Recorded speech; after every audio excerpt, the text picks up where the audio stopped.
Every morning at 6:03 a.m., an old man stood at pump number 6. Never filled up, never drove off, never said much, just stood there. People whispered about him. They said he'd gone mad. They said his daughter had died on that very road. They said he never got over it. But one bitter winter morning, a runaway girl stepped off a Greyhound bus and changed everything. This is a story about two people who were both waiting. One for a miracle, the other for a reason to keep going. His name was Stan, mid-60s, Vietnam vet, retired mechanic. He used to own a little shop in Helena, Montana, back when his hands still worked the way they used to. After his wife died, he moved just outside town. Quiet place, small trailer, nothing fancy. But every day, rain, snow or shine, he stood at that gas station, pump number 6. Locals said it was where he last saw his daughter, Amy. She'd stopped there for gas the morning of the accident. Didn't even hug him goodbye, just waved. A mile down the road, she was gone. They never found the other driver. All Stan found was silence, and it buried him. So he kept coming back, same spot, same time, as if maybe he could undo the ending. Katie was 13, tough on the outside, but tired in the eyes. She'd bounced through 6 foster homes in 2 years, each one promising safety, each one delivering disappointment. She'd run away again, cold, alone. She stepped off a Greyhound in Helena. No plan, no money, just a half-dead phone and a worn-out backpack. She slipped into the gas station restroom to sleep, hid there for hours. No one noticed, until morning. When she crept out, bleary-eyed, she saw him. That old man in the beat-up flannel jacket standing by pump number 6. She tried to sneak past, but he turned, looked her right in the eyes. "You hungry?" he asked.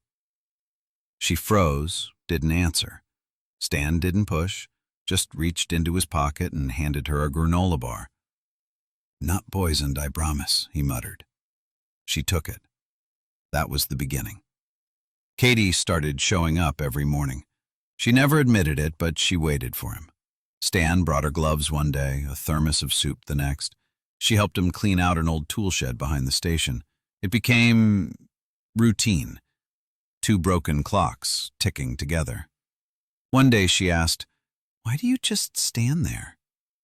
He didn't answer right away, then quietly said, "'Cause it's the last place I saw my daughter smile." Katie didn't ask again. Instead, she showed up earlier the next morning, just to sit with him. A week later, she was gone. Didn't show up. Stan waited. 6:03, 6:10, 6:30. Nothing. Until just past 7, he heard a noise behind the station. There she was, trying to hotwire an old pickup.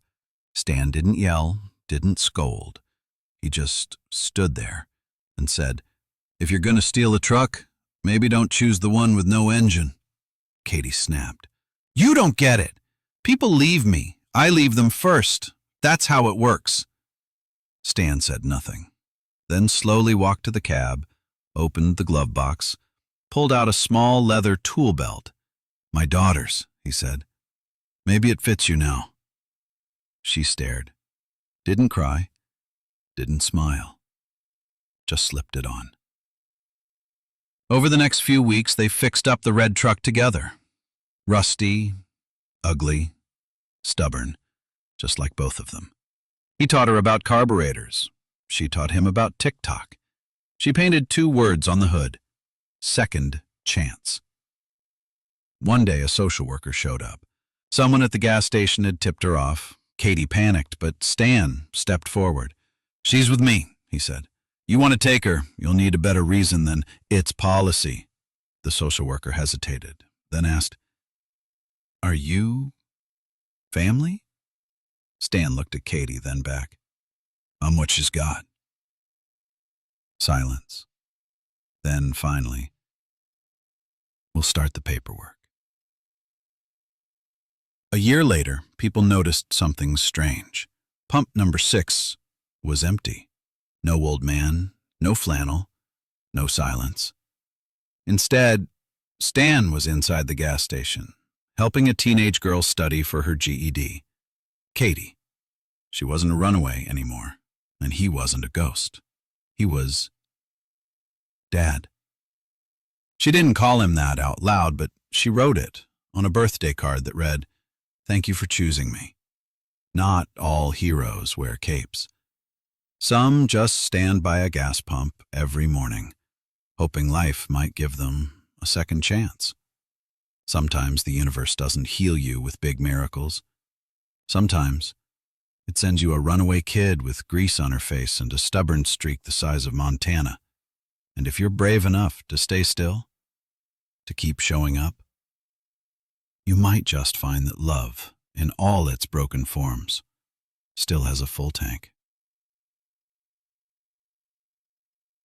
If this story moved you, share it, because somewhere out there is another Stan, another Katie, waiting at pump number 6, and they just need to know someone still sees them.